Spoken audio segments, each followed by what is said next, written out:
This is just going to be Writhing Crystals 2.0, where people see it and they're like, oh god, oh god. Yeah, but I don't think people will be as butthurt about it like in the long run because so many less people are actually playing this form. Which is funny because I think this card, like, to me, reads a lot like scarier in cube than Writhing Crystals. That's not a conversation for later, but it does read me to me as a scarier card.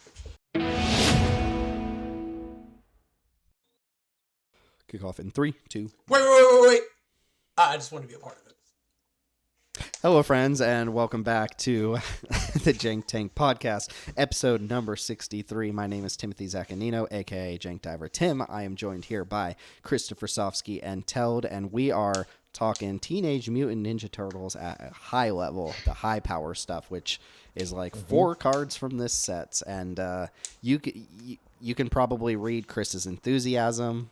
Teld, we've already gotten your opinions about TMNT a little bit from the Peasant episode. Chris, irregardless of whether you think this belongs in Magic or what your opinions are on a Magic property, what do you have any background with TMNT? Is it like a property you like separate from I just wanted to say thank you for tossing me in irregardless. That always makes me smile. Yes, actually. Do you guys remember those children's book back in the 90s where the pages were made of like cardboard? They were like fully hard books. Yeah, kind of. Vaguely? Kind of. Okay, well, anyway, they could cut them into shapes and stuff, so it's like, it's the book about fire trucks, it's the shape of a fire truck. Anyway, whatever. I had a Teenage Mutant Ninja Turtles one. On the back of it was a recipe for English muffin pizzas, which, as a 6-year-old, I thought was the single greatest thing ever. Just sauce and cheese on an English muffin is... Exactly.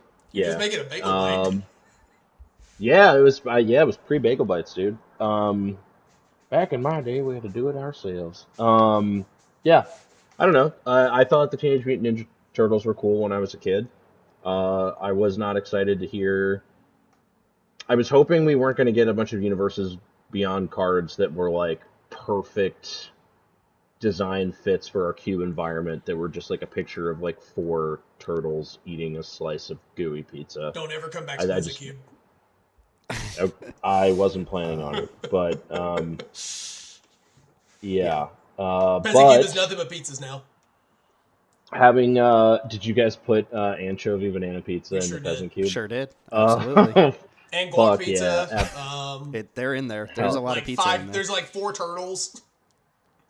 Nice. Is there turtle pizza though, or would that have been a little too dark for TMNT? That was a recipe on the back of a different book. That wasn't the. Yeah, that's the end of some like horrible fanfic. Yeah, I don't know. It's a set. All right.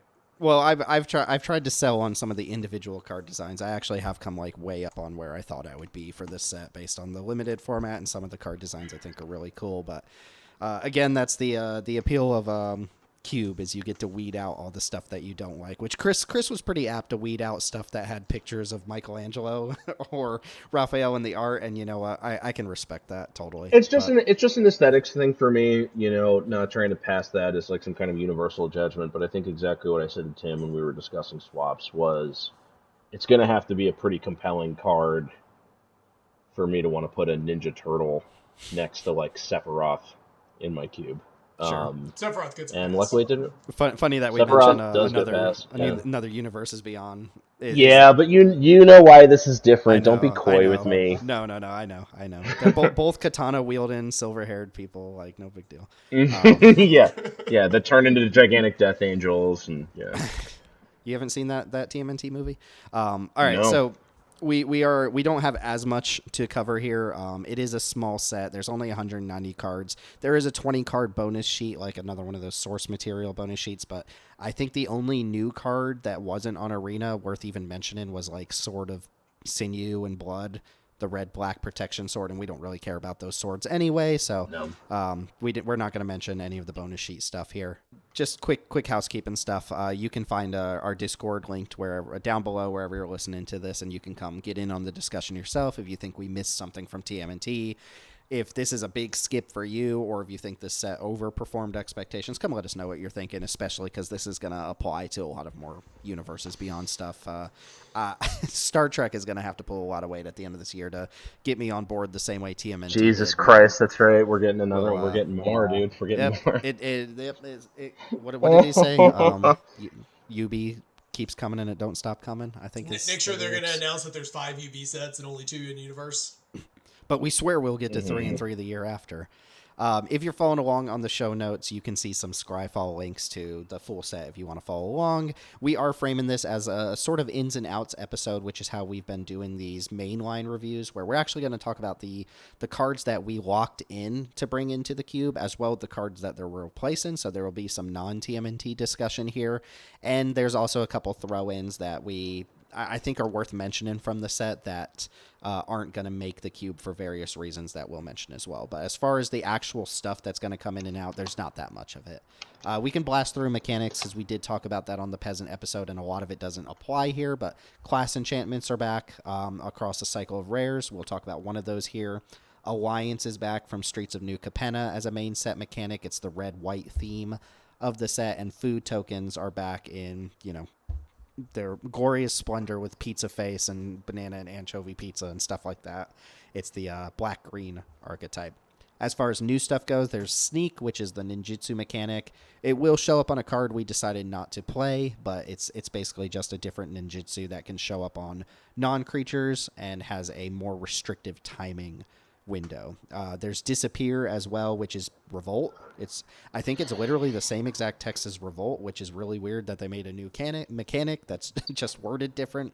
And then another big one, mutagen tokens. Mutagen tokens are artifact tokens that have 1 tap, sacrifice them to put a +1/+1 counter on target creature, and at least one mutagen card will show up in this discussion. I think mutagens are actually really cool. They just didn't use them a ton. So the mechanics, usually the deep dive on the mechanics applies more to Peasant Cube than it does to this mainline cube, so I don't want to go as deep on them. Sneak just isn't that big of a deal for our mainline cube. But let's go ahead and jump into card discussion here. And again, I'll start each section by mentioning the cards that we actually are going to play and locked in for the Jank Diver game and cube.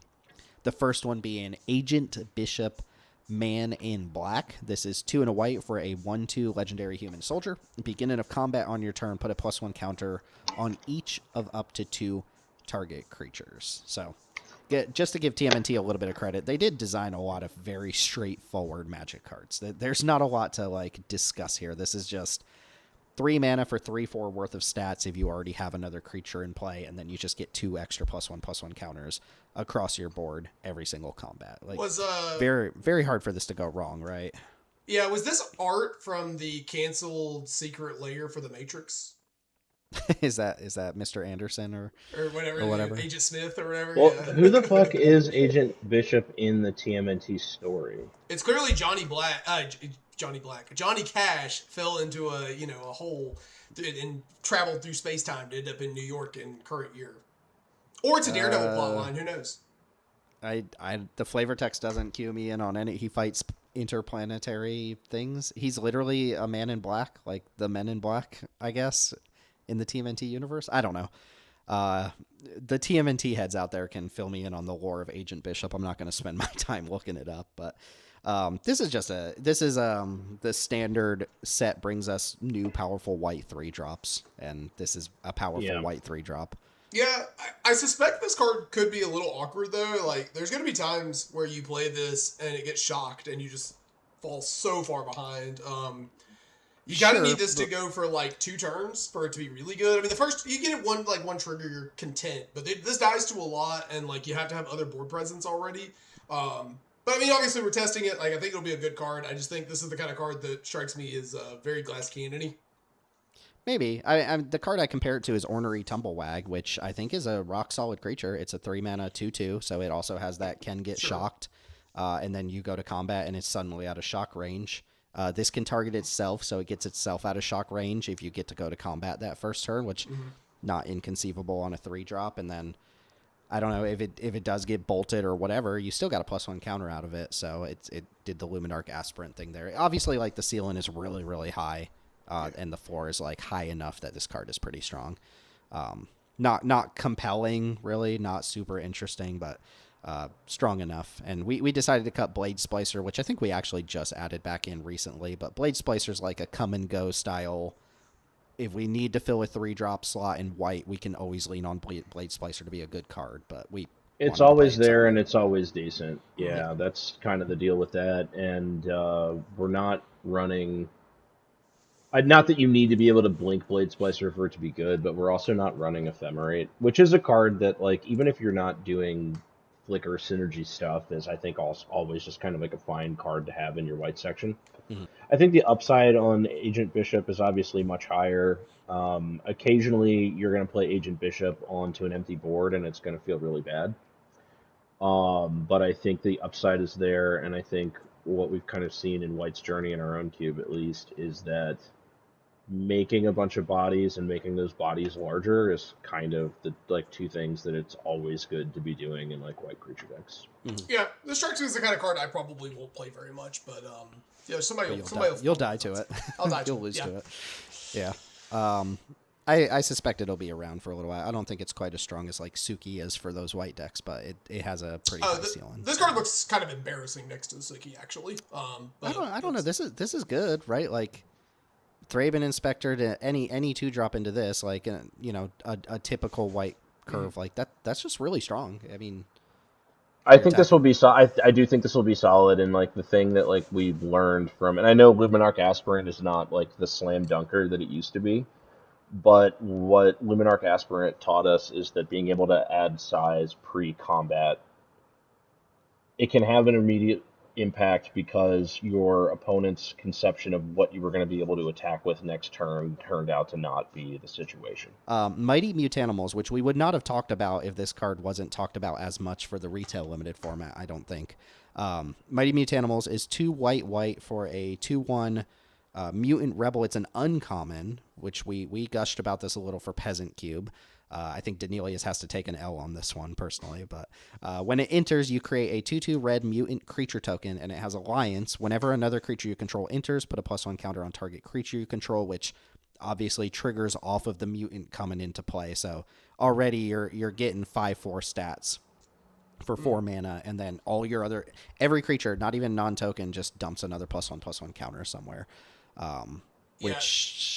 That's good. Yeah.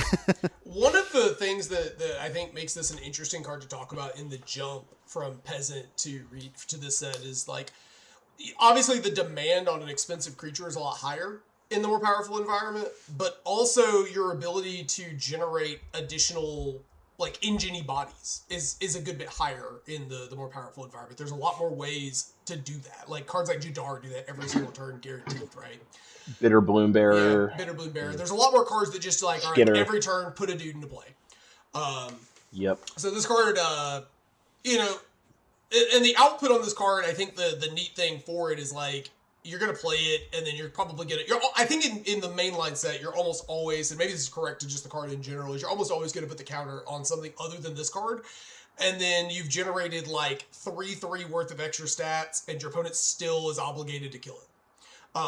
So we'll see if it makes the jump. I mean, Writhing Chrysalis has played pretty well. This is one of those rare cards that's in like a more expensive peasant level card that kind of struck us as potentially interesting. And, I thought I was pretty high on it going into the review we had. And then like in the retail set, it's pushing like second, third best card in the entire set in terms of win rate, if you care about that. Mm-hmm. It is, it's one of those cards that I guess it's not insane that it's an uncommon because mechanically it's very simple, but I do think this is an incredibly powerful uncommon card. I mean, yes, it's also the fact that if you have regular token generation, like obviously that's good, but it's also the fact that on top of all of that, you can put the counters wherever. So you could make 2 tokens and then just make a creature that's not quite large enough to get into combat this turn, all of a sudden a problem on attacks. This card strikes me, if you are doing tokensy stuff in your white sections, this card, I think, is actually extremely good. And one thing that Tim was saying when we were talking about this earlier was that effect on the body is powerful enough that you want to kill this thing, but you're killing a 2/1 creature effectively. Like that's not what you want to be burning. Now against like a red deck where like literally any 1 mana spell will deal with it, that's not that big of a deal. But like your black opponent doesn't want to direct Doomblade at this. It's like killing the Blade Splicer instead of killing the token. Well, against red specifically, this is like just worse Dion, right? Because red's gonna have access to removal that they can kill it on the stack, and like you're gonna get a 2/2 out of it. That's still fine, right? That's still totally fine. I mean, not fine. That's not good, but like it's still an acceptable. I think it's still acceptable. Because like a lot of times the red player is also gonna be tapped out. In the early to mid game, like. I am kind of shocked that this is a non-rare in a rotating set, a set that goes through standard. Like, if you showed me this in a Lord of the Rings or a Modern Horizon set, I'd be like, oh yeah, that's par for the course, those cards are broken. But the fact that this isn't like a retail set, even inside of, like, when you look at the other really, really busted peasant level cards in that set, which we had, Last Ronin's Technique is one that we thought was more cubable. And I think I agree with that, because I think this card could end up being too strong for some environments. And I think Last Ronin's Technique being cheaper is, like, probably just, something Peasant really cares about. But, like, I am kind of shocked just that this is not a rare in a set that it has a regular retail environment. Because this, and you see it in the data, that this card sticks out as, like, kind of crazy powerful. Well, one thing to note here is the white card design in TMNT is just this. There's some off-brand stuff doing different things for sneak and stuff, but there's actually 2 more rares in this set that aren't on this document. There's Sally Pride and there's a Triceraton Leader or something like that are like also just white creatures that dump bodies on board and then pump those bodies. Like it's just 2 additional rares that do almost the same exact thing, and one of them is like probably even worse than Mutanimals as a rare or mythic. So it does surprise me that this is a rare, or that this isn't like a rare, because I mean, look at Agent Bishop. That's not a complex card either, but they clearly knew that one was a rare quality card. It's just they designed so much redundancy of this effect, and Chris already mentioned white is at its best in R-Cube right now when it's putting bodies on board and pumping those bodies, and this card does it all by itself. So it's kind of like an Anthem where you can allocate the power and toughness that the Anthem is bring in wherever you want across your board to also, new creatures in turn. It occurs to me as we're talking through this that Voice of Victory exists, and boy howdy is that a curve. It is. That's it. I mean, anything like anything that can make a token the turn this repeatedly comes down is just gross. Yep. Like, and that's if it assuming it dies right away, and it won't always die right away. So yeah, this is uncommon that definitely gets there. Go check out that episode about uncommons that get there at higher power levels. But we got Gideon, Ally of Zendikar, which I like this card. People, used to moan about this in Standard. It needs to be banned. It used to be just an incredible card, but I think we just got it too late. It was in Pioneer Masters, and it was already like beyond its prime when we got it. So and the power creep of the last year or so has been like. They just keep, it always feels like we've reached the point where surely they can't keep power creeping things at the speed they do, and then they find a way to do it faster. Yeah, you got to print that money. Yeah. Yeah, or like, the real problem with this card is, like, are 4-drops playable in current year, Sure. The last thing I wanted to say on Mighty Mutanimals real quick, and Tim, you already said it, but I just kind of want to summarize it in sort of the tired... little like aphorisms that I say, which is like Mighty Mutanimals does the thing and rewards the thing on the same card, and those tend to be good cube cards for themes especially. Yeah. Excited about this one for Cube, man. People are already talking about like it's ruining the retail limited format, which might be true because it's a small set, so it just comes up all the time. But this is just going to be Writhing Chrysalis 2.0, where people see it and they're like, oh god. Yeah, but I don't think people will be as butthurt about it like in the long run, because so many less people are actually playing this form. Which is funny because I think this card, like, to me, reads a lot like scarier in Cube than Writhing Chrysalis. That's a conversation for later, but it does read to me as a scarier card. The 2 other white cards I did want to mention that we passed on. One of them is Turncoat Kanoichi, which is 2 and a white for a 3/2 mutant ninja fox. When it enters, you choose target creature an opponent controls and exile it until this creature leaves the battlefield. But it also has sneak for 2 white black, and if you snuck this into play, it just straight up exiles the creature. That creature is gone for good. So the reason I really wanted to mention this is not really because of sneak, which is cool upside. to the card, but rather because this is, I think, the biggest Banisher Priest that we currently have. I don't think we've seen a 3/2 Banisher Priest for 3 mana yet. I don't think so either. Which still isn't. I'm so down on Banisher Priest as a template of card, but I do think the sneak upside is cool, and I do think it's worth just noting that if you're on, what is it, like Sigurd, or what are the other ones that, like the Werefox Bodyguard, Werefox, yeah. maybe. I think this card might be a consideration if you just care about the stat line going up. I guess. I mean, it's hard. Like, it's one of those things where I sort of feel like the best version of this spec is actually just the peasant one we play, the 1/4 Norn's something or another. Annex or no, Annex. The 1/4. Yeah, just like big, yes, real big butt, and like does the thing. Like, but that being said, this card's cool. Like, adds some upside that cards like that don't. It's neat too if you care about attacking. Like the Annex Sentry's biggest problem is that it does the Banisher Priest thing, but it only blocks. It is not on attack. Yeah. There's also the apparition that deals with any non-land permanent under a certain mana value, and you don't actually get the permanent back. And the lower the average mana value of permanents in your cube is, the better that gets, because it just hits everything, and it does permanently deal with it. And there are lots of ways to deal with like vanilla creatures, but we're not on that one currently. I think that card's still probably more powerful than this one. Yeah, this card, I think it's just cool. It gets the cool, like, let's mention it thing. I also think, talked about this a little bit. Some of the, like, actual Raphael and Michelangelo art is, like, a little off-put in, but these, like, creature things, like these ninja foxes and these, like, mutant creatures and stuff, those just feel magic-y enough to me that it doesn't really bother me, so... Yeah, like the black card we'll be talking about in a minute actually looks pretty cool to me. Like, that doesn't scream TMNT to me. Yeah, the one effect of this we do play is the unidentified hover ship out of Duskmourn, and that one's ability to dodge traditional removal is a big upside on that card. That's what Banisher Priest as a style of card, the downside to that card is that you should expect it to die at some point, and for us to really want to consider a Banisher Priest, it needs to have some sort of upside that either keeps it alive. Like, I would love to see a Banisher Priest that just has, like, Ward 3 slapped on it or something like that, Then I'd be like, okay, yeah, maybe consider that guy. All right, last white card to mention here is Leader's Talent, which got the vetoed Leonardo art on it, but still worth mentioning.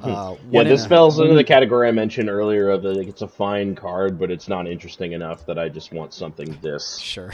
Ninja Turtle-y in the list. The main thing here is it's 1 and a white for a class, and the first effect is whenever you attack, put a +1/+1 counter on a target attacking creature. If that's like good enough for you, then you could kind of stop there because the rest is so mana intensive. But for 3 mana, you can put it at level 2, which gains you 2 life whenever a creature with a counter on it leaves your side of the battlefield. And then for 4 more mana, you can level it up to level 3, which is whenever you cast a spell, put a +1 counter on each creature you control, which I did get to do at pre-release, but you're talking 9 mana and then cast more spells.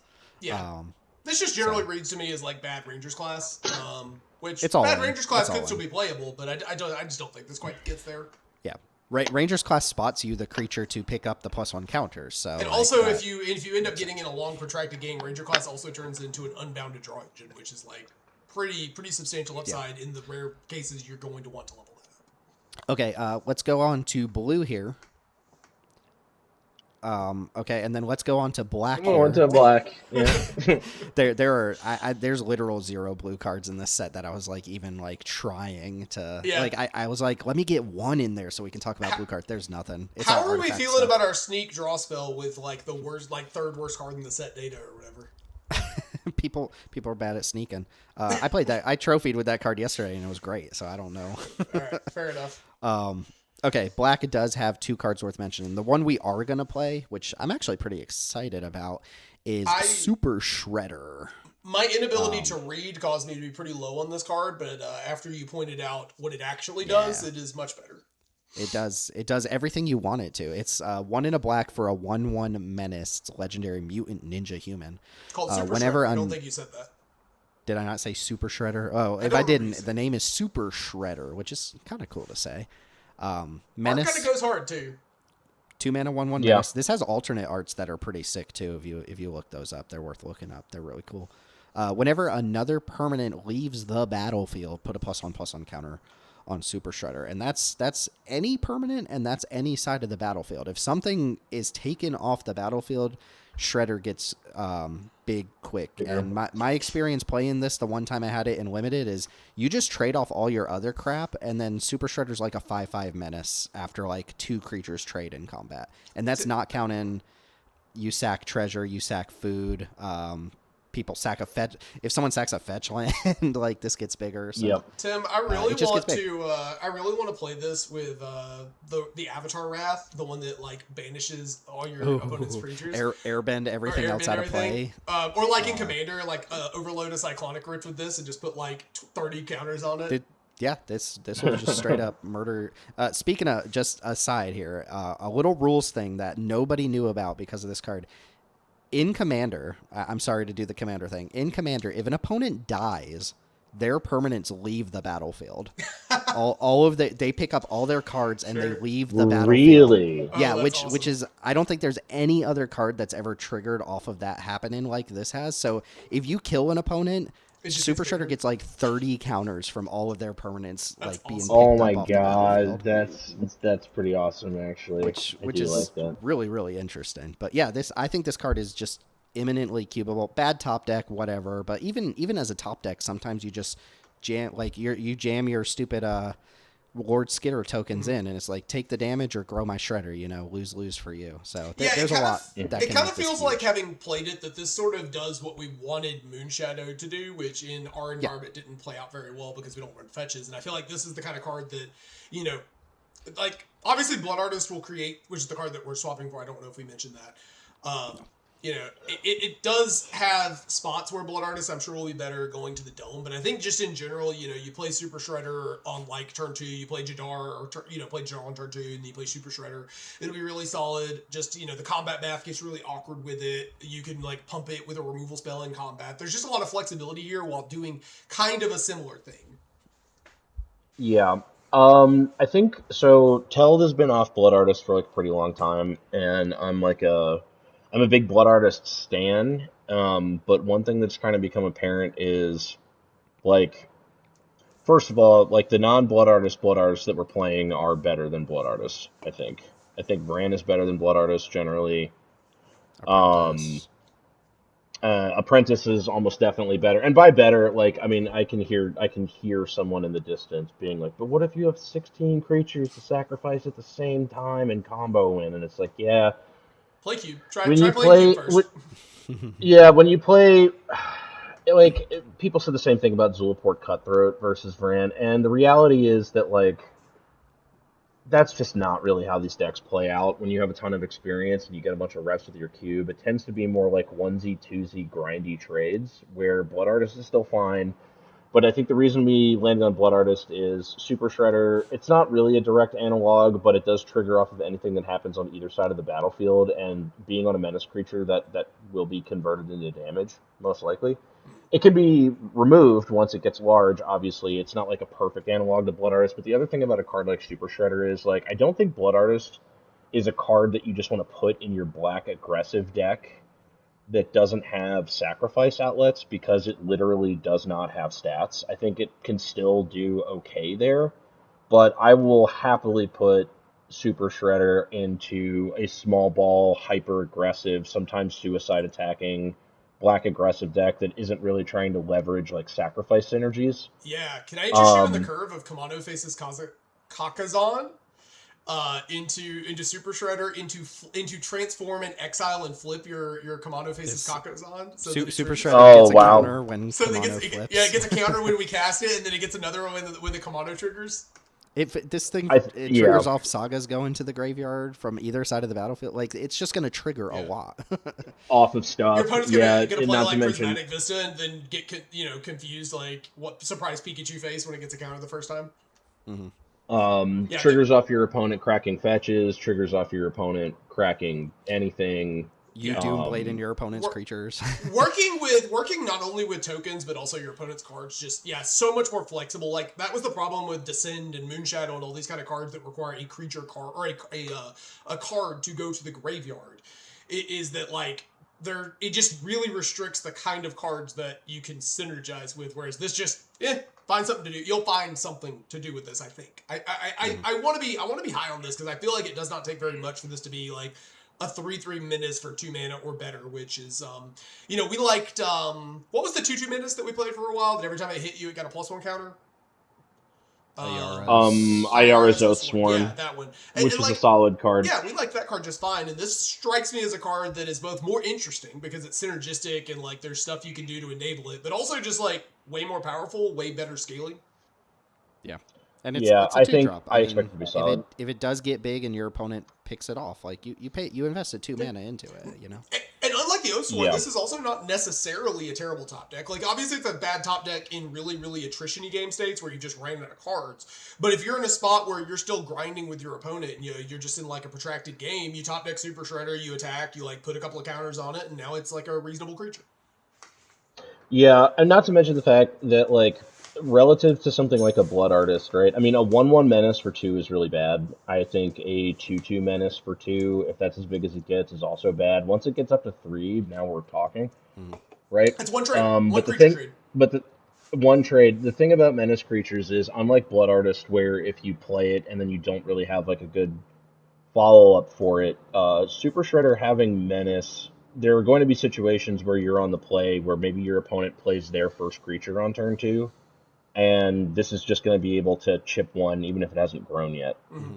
You know, like, and then if you follow that up with, okay, my opponent plays a creature, my turn 3 is, or my turn 4 is, I play a cheap creature, remove the blocker that you played, this grows, and I get to attack with it. Like, I think it's just going to rack up damage faster than Blood Artist does. Yeah, and when backed up by removal as well. Not to keep bringing up Voice of Victory, but another card that is excellent synergism with Voice of Victory and some end cards like that. Jadar, and this is going to fit into token strategies very well. So it's not like a direct analog to Blood Artist, but I think it probably is a little less narrow than Blood Artist is, and it kind of functions on like a similar paradigm. So I think it's like a fine swap.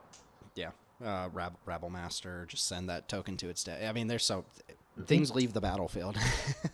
Yes, they do. That just happens. You could totally see a world where they gated this ability somehow, and they just chose not to for whatever reason. I've heard rumors that this is like the real deal constructed card from the set, and it makes total sense to me. And this is again another kind of, and this is maybe why they made it a mythic is for power level. But usually I would expect this card in modern templating to have when one or more other permanents leave the battlefield, it does the thing, and that would be, I mean, that would still be good, it would still be fine, but then you wouldn't become a 3/3 the first time you traded a creature, it'd only be a 2/2, and that'd be much worse. There's so much more cool explosive. This is like the card now that instead of being boring and being like, this is maybe an okay scaler, it's like, oh man, the cool things we can do with this card. Which probably won't manifest in Cube, but... You totally mentioned it, but like, you could imagine a black-white deck that like attacks with this, no blocks, flash in Appa, exile all my other crap, give this thing 6+1/+1 counters out of nowhere, you know? Yeah. Which I totally just want to do that now. But yeah, super cool, and maybe we should do an episode on how to evaluate mythics for Cube and tell if they're good for Cube or not. It's just going to be a lesson of Tim teaching me how to read. I mean, sometimes the subtext on these cards is what words they didn't put on the cards, and they left off some key words on this one. Yeah, one of the big things I've learned about Magic is I really need to be more meticulous and careful when I'm reading, because you have like heuristics in templating that we've talked about, like mental templates before, and then they change that up on you, and it is just such a better, more interesting card than you would have assumed by just skimming the card and like filling in the blanks mentally. Yep.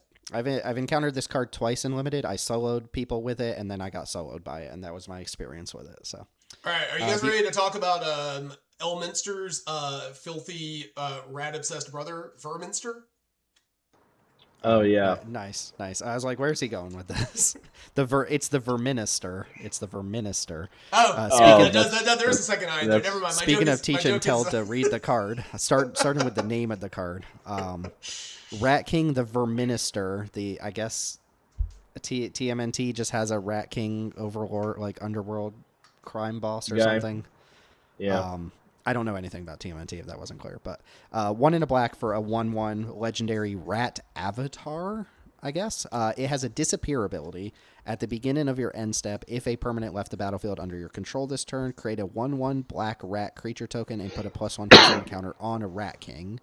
And then it has an activated abilities. Tap it and sacrifice 3 rats. Return target creature and all other cards with the same name as that card from your graveyard to the battlefield tapped. Obviously, that's trying to do the relentless rats rat colony thing, but it is just reanimation spell. You can sacrifice 3 rats to reanimate any creature.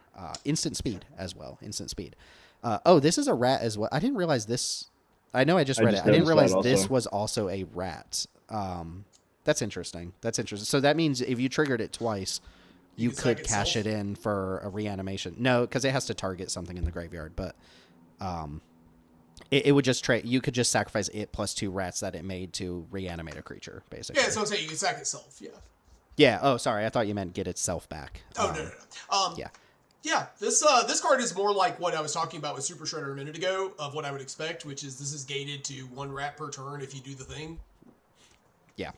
And you have to do it on your turn. You have to do it on your turn. You have to disappear before your end step, which makes it really hard to do this on turn 2 without fetch lands, which we are currently not on fetch lands. I imagine in a fetch land environment, this is really, really good, and without them, you're probably putting in a little bit too much work to try and, make this. Because I think, Chris, you said, like, if this triggers once, right, and you get a rat, you got a 2/2 and a 1/1, which is, like, a good deal, but fine. You do need to have the promise of being able to do more than that, which means you got to trigger this twice, in which case it's really good. It's 2 mana for a 3/3 and 2 1/1s. That's excellent. That's really excellent, yeah. But how we've seen in the past, morbid type abilities are not free. They're not. You can't really do this on turn 2 without special circumstances, so it seems tough to justify this without fetches, but I think it's a really cool design and kind of a mini combo with Lord Skitter, which is really cool too. Yeah, for our purposes, for our kind of cube purposes, I think Jadar is obviously a different card, but I think it's just a better card. But it is cool that this goes tall and goes wide. Unlike the Super Shredder, I think this card pretty much demands that you have direct control over ways to remove things from your battlefield outside of combat when you want to. Yeah. You're not going to be able to just rely on, I'm going to put this in my black aggressive deck and try to like slam trades to the same way that I think you are with like Super Shredder. No, we're gonna Lotus Petal this out, guys. We're gonna cast turn 1, Lotus Petal. Hell yeah, Lotus brother. Petal, swamp, cast this guy. Make it rat. We broke Bobble. We broke it. Or the dream is that you play like your 1-drop and your opponent waits till your next turn to like fatal push it, and then you follow up with this and you're like, haha, gotcha, God says. This card might be good as like a 2-drop that you don't play until turn 4, but it needs 2 end step triggers to go off before you're like really, really happy, and I think that's asking too much without the fetches to guarantee that happens. Even if you're playing fetches, I think you'd like. I'm probably gonna put this in my more powerful cube because I run double fetches in that cube. But like, if you're not running double fetches, I don't even know if 1 set is enough to get the density on this that you're gonna want to reliably do it. Maybe not. Though I mean, I would hope because you don't need a fetch to trigger like you need probably the first fetch to make sure you're getting the first rat, but beyond that, once it's stuck on board, you can find other ways to disappear, presumably. So. Well, you could just send the rats in too, right? And the opponent either takes the free damage or they block the rat and you can make more rats. And like, that's fine. It does the Suki thing where it's like, you can block my dude and it just replaces itself. Or the Seer Slicer Goblin, is another example. Cool card, cool promise. I think this is a really sweet design. I don't think it gets there without fetch lands. But super, super sweet. Maybe we try it out anyway. We waffled about it a little bit. That's it for black. Sorry, folks, small sets, whatever. Red has 1 card here that I think is very, very niche, but I'm inspired by it. I think this is a really like powerful design. Yeah, it's very cool, but we were rudely told we're not allowed to play cards with pizza on it. Now I want pizza, even though it's bad for me and gives me heartburn. I do think it's really neat that the classes are named after the parts of the like old TMNT song. where it's like, blah, blah, blah is a party dude, da-da-da is cool but rude or whatever, and those are the names of the, Donatello does machines, and the name of the class is does machines. But then the black one's just like Ninja Teen. It doesn't fit in with the rest. Cool card, Ninja Teen, by the way, cool card that, a lot of cool cards in this set that just don't seem like they get there. Anyway, cool but rude. This is 1 in a red for a class enchantment. The static ability is whenever you attack, you may discard a card. If you do, draw a card. For 1 in a red, you can level it up, and then you get the ability. Whenever you discard a card, this class deals 2 damage to each opponent. And that's where I'd probably like stop and be like, if you're discarding a lot, that can rack up a ton of damage. Without like discard outlets, just the looters and rummagers and all the stuff that you do, you'd be surprised. Like you play Tersa Light Shatter, and it deals 4 to your opponent off of this. I think that's pretty strong.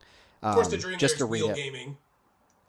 Yeah, well, if you wheel, I mean, I could totally see this in like a vintage style cube with a bunch of wheels where it's dealing 10 damage off of your wheel or whatever. Level 3 is 1 in a red, and it's gamble. When you level it up, you search your library for a card, put it in your hand, and then discard a card at random, which notably does deal 2 damage from the the level 2 ability. I think there is a space, we were talking about this a little bit, I think there's a space in our power level cube where there is a red-based discard deck that isn't just a gimmick. We just added Ivora. There's Tersa Light Shatter, Fable the Mirror Breaker. There's Fear of Missing Out. That's what it's called, right? Fear of Missing Out. Yeah. Currency Converter has shaped itself up to be like its own little mini archetype. And there's just a lot of looting and stuff in blue especially, and across a bunch of colors, cycling on triomes. I think there's a discard package, and if that's something we ended up wanting to push at some point, or you're doing it in your own cube, I think this is like a really strong payoff for doing discard stuff. But if you're not doing that, I don't think it's good enough. I don't think that first attack trigger is quite enough to justify itself without leveling up. Yeah. I also just like class enchantments. They're really cool. So I think this card is really sweet and inspiring and interesting for a red discard deck, but doesn't quite fit the mold for us yet. Yeah, I know it would be asking probably too much, but I would really have loved if this card did something when it enters the battlefield, like, whether even if it was 2 mana for like a shock, I would be a lot higher on this card if it just did something we could get it into play, and then even if they shifted everything down, right, where it was like deal 2 when it enters play, red to enable the attack trigger ability, and then red 1 to do the damage thing. We just get rid of the gamble. But it's a really hard sell. This is the same problem the other class enchantment had. It's just a really hard sell to spend mana not adding to the board and also needing to be able to in a spot to attack. Right? It's just asking a ton out of us. Yeah, so it's a all-in like synergy card. Like it kind of has an ETB of rummaging if you can get an attack in, but if you're spending your mana to put this into play, it's less likely that you have the mana to jam a creature in. So very cool, but rude. I guess is the joke there. That's it for red though. Again, I tried really hard to like pull out at least one card per color, but. Green actually has quite a few interesting cards in this set. The first one that I think would show up in a lot of people's cubes is Leatherhead Swamp Stalker. This is 2 green for a 5/4 legendary Crocodile Mutant Rogue. Trample, 4 mana 5/4 Trample, enters with a hexproof counter on her, which is the killer for me. When it deals combat damage to a player, you may remove a counter from her. When you do, destroy target artifact or enchantment that player controls. So, hexproof is kind of the thing that leads us to be like, we don't want to mess with that. But I think very imminently cubable as a 4-drop green creature. Notably, it can remove any counter from itself. Doesn't have to be the hexproof counter. So if you can get +1 counters on this, you can let it maintain hexproof while still popping artifacts or enchantments. And 5/4 trample for 4 is gnarly stat line for a hexproof creature. I think this is a cool design, but we don't usually want to touch hexproof stuff unless we have a really good reason to. So worth mentioning for other people's cubes, not for ours. Michelangelo, Weirdness 211, probably one of the biggest offenders in this set. This is the card I wish we had gotten at Peasant. This is a hard one to stomach, but 1 in a green for a 1/1 legendary Mutant Ninja Turtle. When it enters, you create a mutagen token, and it has the Hardened Scales effect, so all of your +1/+1 counter effects put an additional +1/+1 counter. Yep. So baseline 3 mana 3/3. If it Yeah. targets itself, you can cast it on 2 to then put a mutagen on something else later on. I think if you're doing a +1/+1 counter thing, which a lot of green cards and white cards have incidentally just started doing that without really having to build around it, then this can put out a bunch of power and toughness, and that's basically that's basically it. Yeah, That's the this card. is like a Hearted Scales that if you would like to try it in Cube, because it does the thing and enables the thing, is like actually kind of playable. Um, but this doesn't really read to me like a rare outside of like these cards tend to sell packs. These like any of the template of like double counters or copy cards or whatever, they all just move packs. Yeah, this is not a super inspiring card, but you can Yeah. imagine just stacking up a bunch of extra +1 counters with it. So Combos with Mutagen Man too. it does, which I'll get to that one in a sec. I did want to read one more card. We didn't really discuss it very much. We kind of did a quick pass on it, but I do think there's something here. Michelangelo's Technique, which does have kind of cool art, honestly. Even though I think it's supposed to be Are those pizza in the pizzas? art, but I think it's supposed to be pizza. Michelangelo's Technique is 4 and a green. Look at the top 8 cards of your library. Put up to 2 creatures with total mana value 6 or less from among them onto the battlefield, and the rest go to the bottom. So that's the baseline card, and then it has Sneak for 3 and a green. So again, if you have an unblocked attacking creature, you can pay 3 and a green, bounce that attacker back to your hand, and cast this for 4 mana instead of 5. We've tried Collected Company effects before. We've tried Storm the Festival. They always seem like they whiff more often than they should, or they always feel like they disappoint. This is 5 mana for potentially 6 mana's worth of creature, and it digs 8 deep.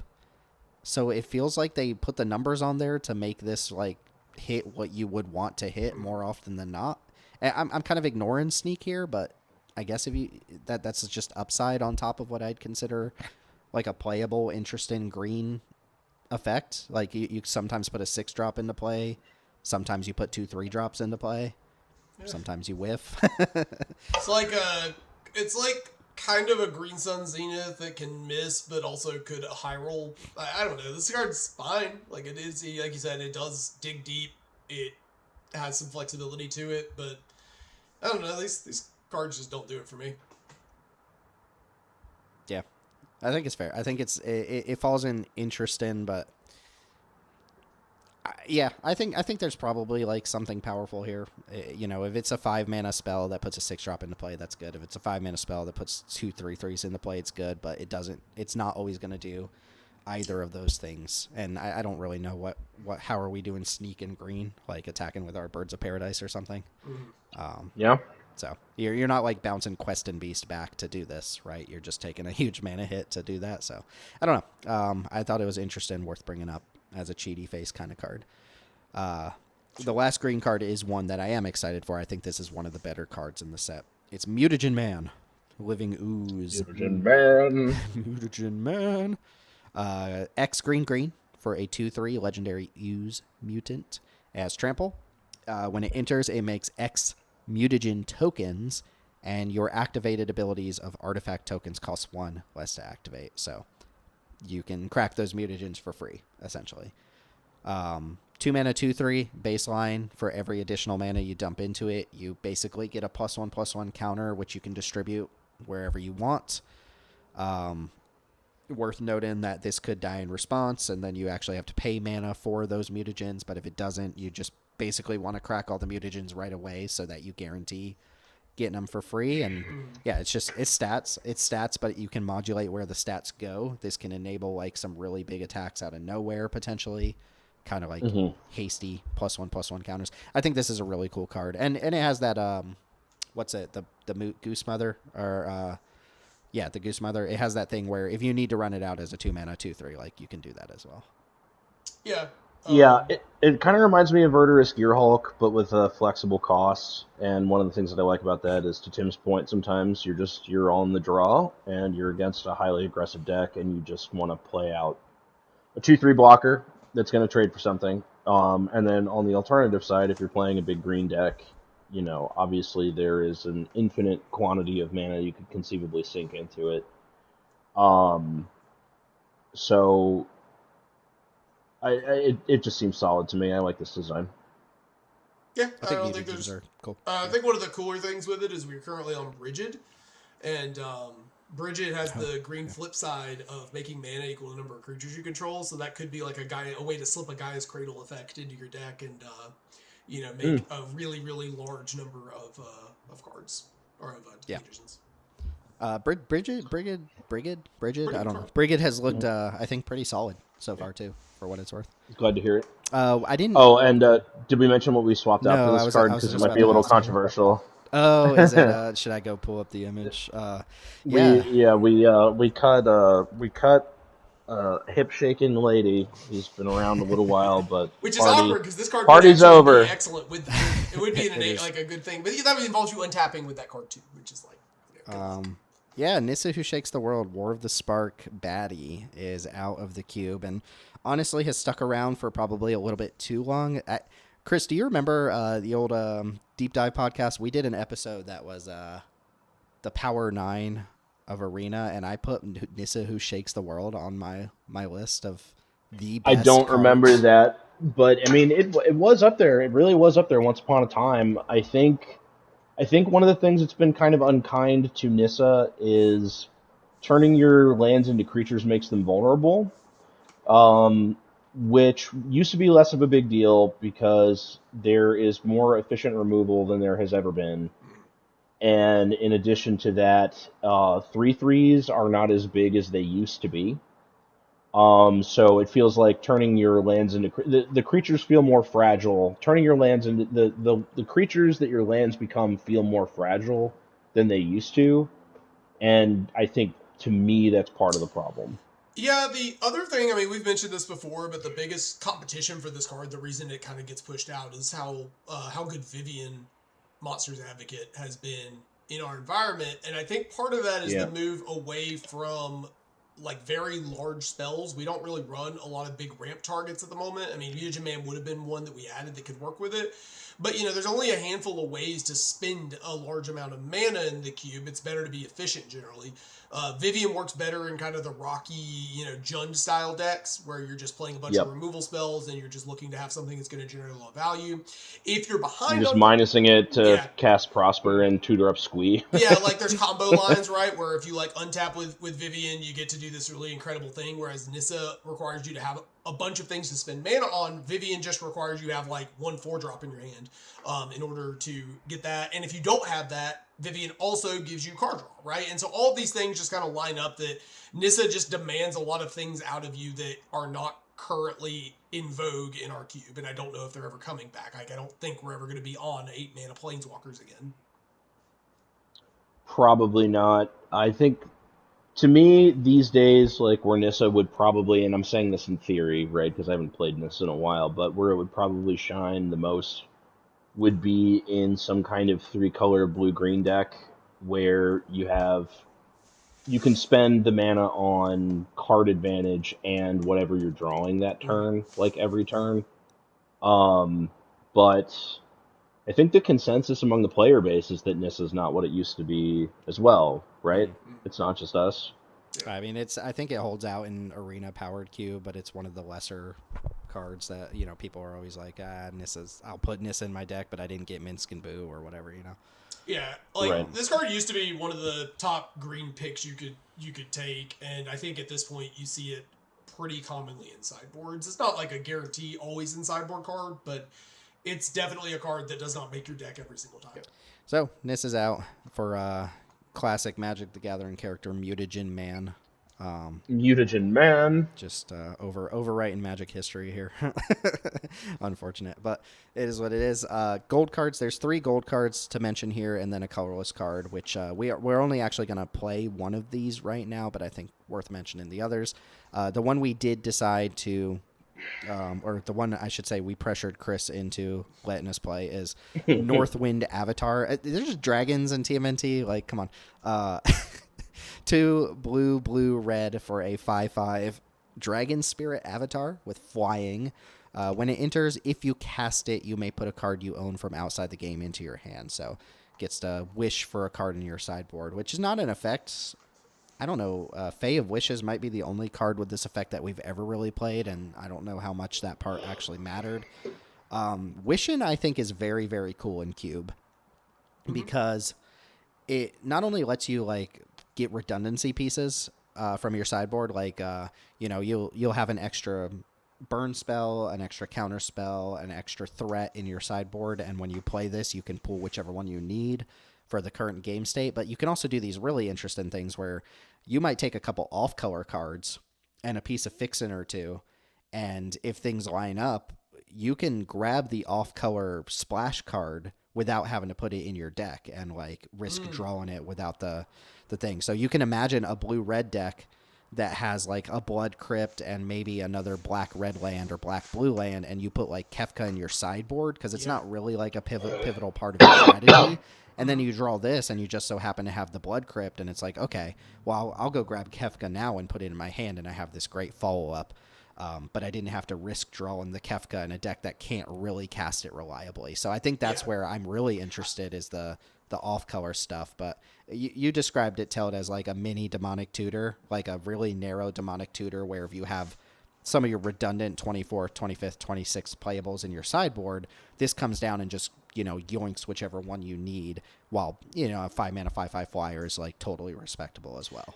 Yeah, one of the things, like, as you're talking about this, that's hitting me is sometimes you end up with the LCI evoke elementals where they're, like, not exact. You pick them up early and then you don't end up, like, deciding, maybe you don't want to play Wistfulness, right? Because you don't have the green sources and you don't really want to play, like, either mode of the card if you're just playing it for blue.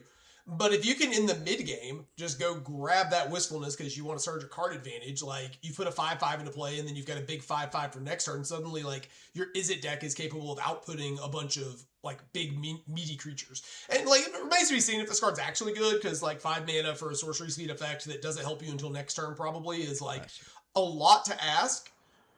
But still, like, it's a very interesting card, if nothing else. And I think I would like to see this one just cook a little bit and see if there's anything people could do with it. Like, if it's a good card, people will tell us. Yeah. Okay. Chris said you didn't really particularly care for the template of the card, which totally fair, it doesn't speak to me. Yeah. So I figured I would just, Once again, another card you can't get with Overlord of the Baelmer. Keep losing. The avatars, yeah. Apparently Rat King is an avatar, I guess, or whatever. But the good news is we're cutting an avatar to make room for it. Avatar neutrality, yeah. It's a good swap. We landed on Aang at the Crossroads as the cut. To be fair, I brought up a number of 5-drops in our gold section that I think personally could be cut, but Teld and Chris like those cards a little bit more. So things like Gitrog, Ravenous Ride, Teferi, Hero of Dominaria, Quintorius Loremaster. There's a bunch of 5s across like different categories of gold cards. And like if we're gonna bring in Northwind Avatar, like we're at a point where we don't need to add more 5-drops, so it really does need to be a 5 or 6-drop that gets cut to bring in something like this.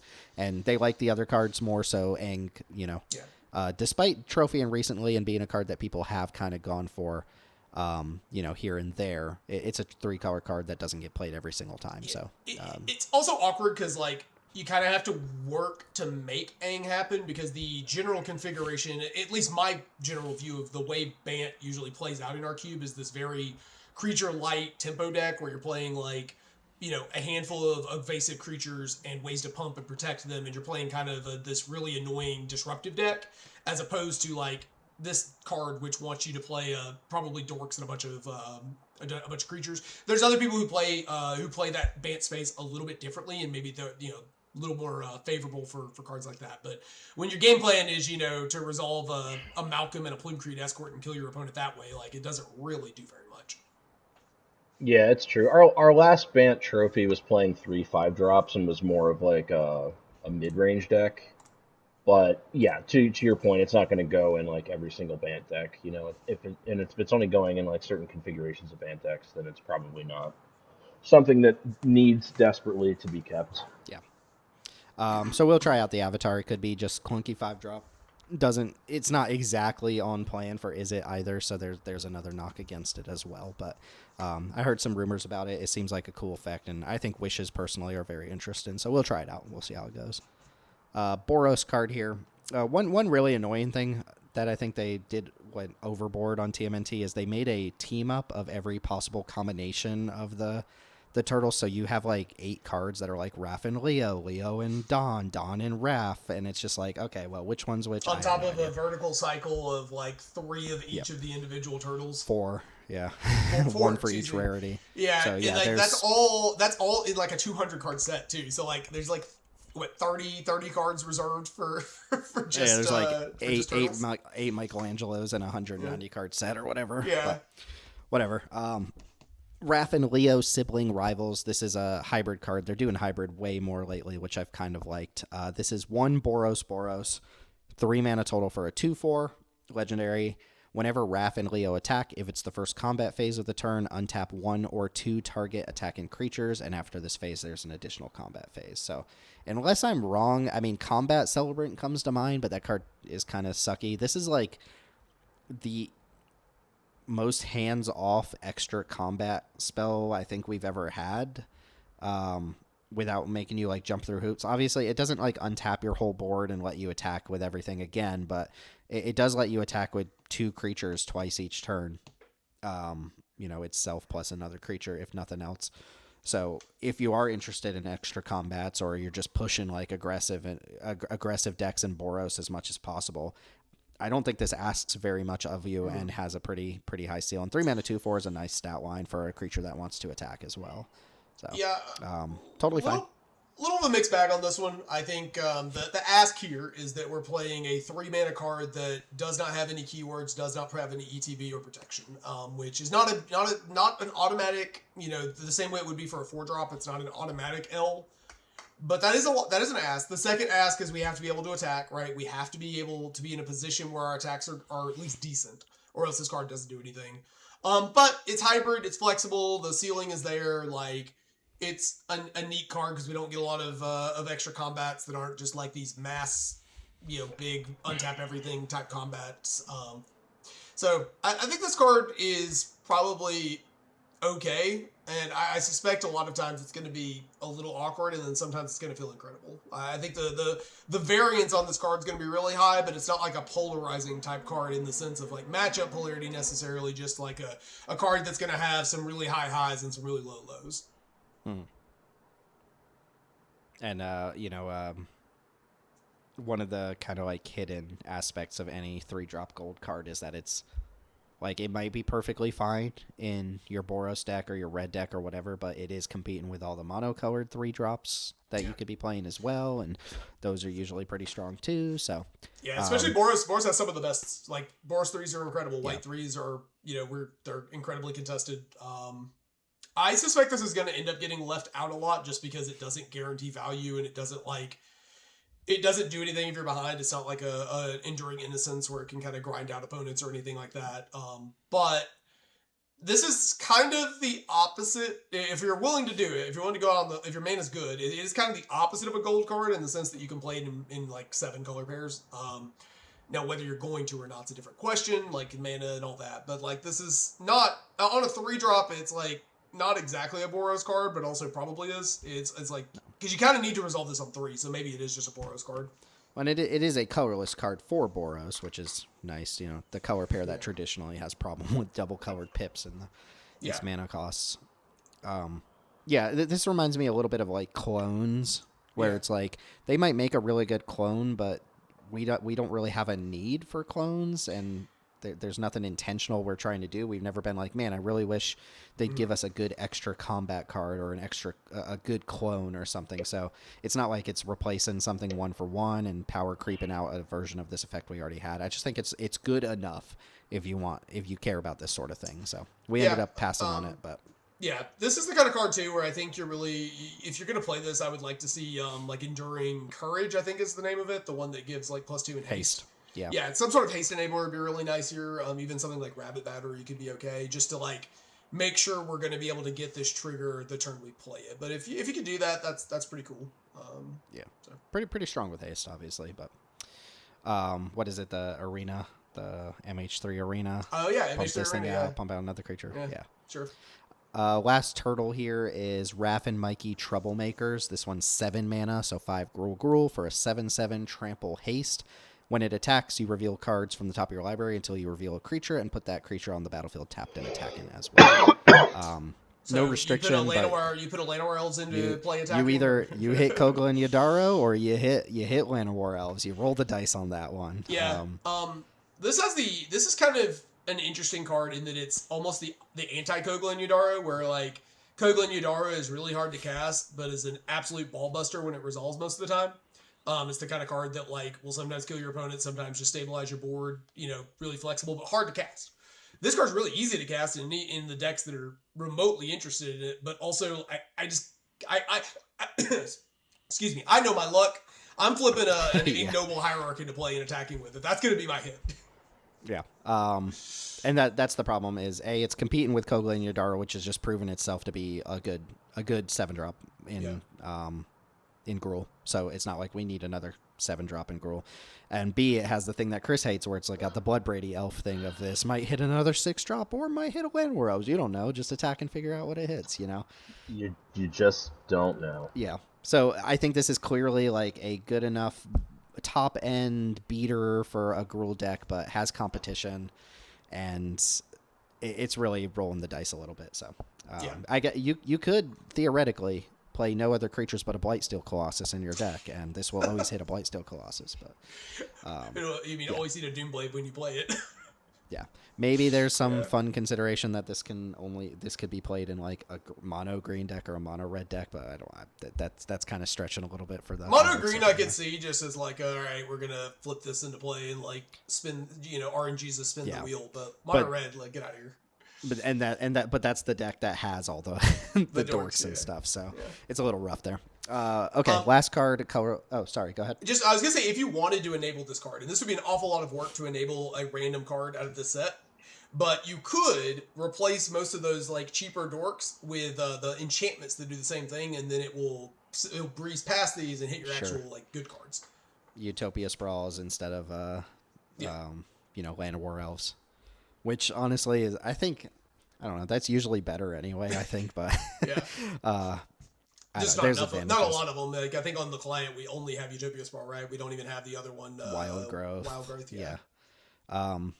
Okay, last card here. The Ooze is 2 mana for a legendary artifact. Whenever a creature you control with a +1 counter on it leaves the battlefield, create a mutagen token for each +1 counter on it. And then you can tap the Ooze and exile a card from a graveyard to make a mutagen token. Graveyard Hate that just spits out tons and tons and tons of mutagen tokens throughout the course of the game. This seems really strong. This card's excellent. My thing with it is there's this kind of long growing list of Graveyard Hate artifacts that I think are clearly good enough for our cube environment, but we have no like need or desire for Graveyard Hate. So Unlicensed Hearse, Ghost Vacuum, Agatha's Soul Cauldron, those are all powerful cards. And the Ooze is like right there with them. But if you're we have like Kroxa as like the last bastion of graveyard decks, and it's like, if we want stuff like that to work, do we really need to play stuff like the Ooze? And it just feels bad to like build your deck around Kroxa and then have like, these Graveyard Hate pieces come out, but it's clearly good enough. This is strong. This just spits out +1 counters throughout the game, I'm concerned about the power level in environments where this would be good, but I will say the coolness factor on this card for environments that care about either like Valiant targeting your own creatures or artifacts. Really interesting card, given that it churns out artifacts for all of your Artifact Matters cards, and like that's really interesting. Like it makes basically infinite number of game objects for decks that would care about that having those game objects. Which I don't know what you're doing with that right now, but like there's we watch a Peasant episode and I can tell you a bunch of cards that would work with it. Whether that makes it into a more powerful cube environment, I'm not sure. But yeah, the ability to just churn out, like on top of being Graveyard Hate, just churn out approximately infinite game objects. This strikes me as the kind of card that I would really enjoy playing in some sort of fiddly cube. Like, I want this card to show up in, like, Ornithopter Cube or something and just let me play with it. Sure. I mean, yeah, this I think I would actually be interested in playing this card if it said, if it was just tap, make a mutagen token instead of exile a card, make a mutagen token, which would make it easier to use, but I imagine that's how you're going to use this card anyway. Like there will always be a card in the graveyard to make a mutagen token. I just kind of wish it wasn't graveyard hate, because we just don't need graveyard hate in our cube right now. But this is, I mean, you crack a mutagen, you put the token on whatever creature you control and play. That creature dies, dumps a bunch of mutagens in play. You now dump those mutagens back on another creature. Like you basically have, like, you know, like you said, an endless supply of +1/+1 counters for every mana you have available. You can just toss +1 counters around for basically the rest of the game. So all of your mana gets used. That stupid red card from MKM, is it clues or artifacts? It's like when you sack an artifact, you make a mana. Oh, that's the crime novelist. Crime novelist. Yeah. Oh my god. Yeah. Okay. I mean, this is we're kind of this is like some affinity jam. This is really cooking. But you're right. Like, it would be more interesting. But can I interest you in an Insidious route package? And this is your enabler for your Insidious. Sure. But also the hate card against you. It doesn't. The hate card no longer works. And this I would love to be. I would love to be on some of those cards, given that our colorless section is like 5 cards and they're clearly good enough. It's just like, do we need to hate on old Rutstein and Croxa? Like, not really. Yeah, You know, I will say really. the fact that they managed to get me hyped up and talking positively about a card with this goofy art is a bunch of Teenage Mutant Baby Turtles or whatever. Squirtles. The Squirtle gang here. Yeah, the Squirtle Squad. Yeah, Squirtle Squad. Yeah. Yeah, like the art is like really really lame, but the neat card, very cool card. Yeah, I almost want to even like try it out, because I think the power level is there, but it's you gotta. It would come with a swallowing the pill that like it's gonna hose like 2 micro strategies. It's really neat too, because like unlike it doesn't ever get got right. Like, so I don't remember if the Ozolith, the exact wording, but can't you like kill a creature with the counters being targeted and then like get rid of some of them or something? I think the counters would just like stay on the Ozolith. Do they stay on the Ozolith? Okay, sure. I wasn't 100% sure about that. But this one does also dodge that, because like, you're putting on the counters one at a time. So if they kill your creature, you lose like at most a counter. Yeah. So cool card. They got me on this set with some of the card designs. I think they really did go off on some of these card designs. They're really cool, but you got to get over. I hate to admit that they were kind of cooking. Yeah. That said, we did only just talk about 12 cards or something like that, so maybe they weren't cooking that hard. Lots of other powerful stuff in this cube that falls into the category of like artifact centric things that don't make sense to talk about here, or like big. There's a lot of gold. Like just battle cruiser 6/7 draw 3 cards, stupid stuff like that. There's a 8 mana 9/6 that just says when it enters, destroy 3 creatures. Like that's going to my that's going directly into my Zephyr's Reanimator deck. Yeah, and a lot of simple designs too, which I like. But okay, that is our ins and outs review of TMNT. Which let me just do a quick count. 1, 2, 3, 4, 5 cards. Coming in at about an hour 15. Yeah, 5 cards we locked in from TMNT that are coming in, with maybe 1 or 2 more that could make the cut at some point. But yeah, that's it. I would, as much as I'm like giving this set its due, I would still at any day of the week prefer an in-universe set and prefer a larger set to what we got. I think they did good on this set. I think they nailed it. But there's still a cap on how good it can be. Yeah, and give me can you imagine if this was just a return to Ikoria? Like, if you just took all the TMNT stuff and you reflavored it as Ikoria instead, how much more? Kamigawa, like Ikoria invades Kamigawa or something like that. Yeah, how much more hype people would be about that. I mean, granted, we wouldn't have ended up with a lot of these designs if that were the case, because they're top-down designs of characters and stuff, but sure. I think the design is here, and you kind of have to like squint your eyes so you don't see like Master Splinter in the art sometimes. But if you can get over that hump, I think there's a lot of cool stuff going on in this set. Yeah, really interested to see how the next one, which is it'll be a little bit before we get the next set, right? The next UB. No, just the next set. Because that's month. Strixhaven, right? Oh, is it next month? Okay, it's middle of next month is Strixhaven, which I'm super stoked for, because they're bringing back the Mystical Archive. Question with that set. and I think it's going to determine our interest level, because that set doesn't strike me as a generally good cube set for Peasant at least. Will be do they go through and give us lesson learned, give us new learn cards. I'm gonna stake my Nostradamus claim on Strixhaven that it will not have learn in the set. It's going to be a lose-lose, right? It's like a lose either way they do it. Yeah.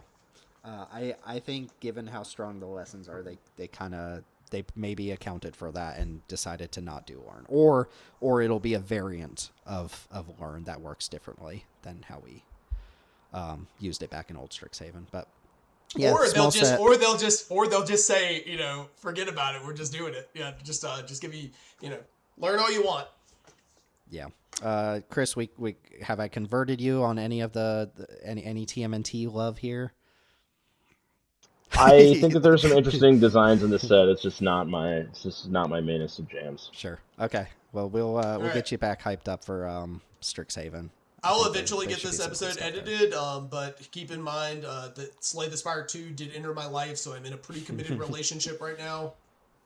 Yeah, why aren't we just reviewing Slay the Spire 2 instead? Just review Slay the Spire 2 cards. I never played the original. Oh my god, dude, it's like $6 right now. Chris, just go get it. It's like Slay the Spire 2 is probably better. I guess somehow they made this game better, but Slay the Spire is like one of the best games I've ever played, man. It's like such $6. Go get it. Tentpole video game for everything. I don't know, everything that came after Slay the Spire.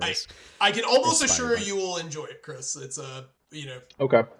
Yes, I can back that up full like 100%. It is, as far as deck builders go, I don't love a lot of them, but it's very engaging, and it's like immediately engaging. Also, I've played a lot of deck builders at this point, and Slay the Spire has a weird level of intuitiveness to it. Like the monsters, the mechanics are very easy to remember how the creatures work, which has not been true for me in other deck builders. It's just the things do what they look like they do, consistently. And it's very easy to remember what the enemies are going to do, which is a really important part of those games. Like I'm already on Slay the Spire 2, can tell you like what the creatures do pretty much just looking at them. And that's really impressive, because I played like Vault of the Void was a fantastic game, but its UI and like the way it displayed itself and trying to remember what things did was so hard to remember, because it just didn't have the I think part of it is like Slay the Spire has this really charming art style that just like makes everything stick out in your brain. But yeah, somehow it's one of the earliest versions of the like roguelike deck builder, and is by far the best of. I've played like 10 of them, and it's easily the best one. Mm-hmm. It is, I think, as inspirational to its own subset of games as like Dark Souls is to its own, how everybody wants to be. Truly, the Dark Souls of roguelike deck builders. Yeah, as much as I hate saying that, because just that's how everyone describes games. Like, it is true that Slay the Spire happened, and then everybody was like, "Well, I want to do that." I want to be that game. Yeah, it's great. I'm really looking forward to diving into 2, but. Hey, bonus episode topic, Slay the Spire review. Let's do it.